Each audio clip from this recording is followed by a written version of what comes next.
If we had to come up with a nickname for this bike, it would be heavily upgraded.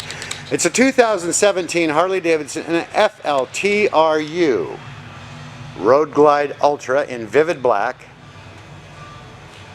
See right off the bat, windshield bags, floorboards, heel and toe shifter, highway pegs, everything's upgraded.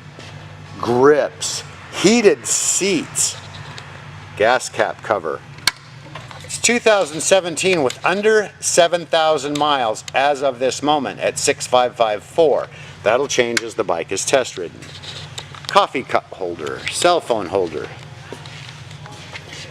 Switches for the heated seats.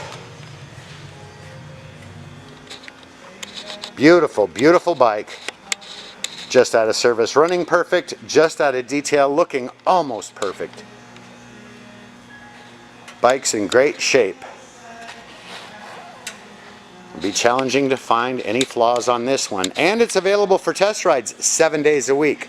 Between Vista and Escondido in San Marcos, right off the 78 at North County Indian Motorcycle.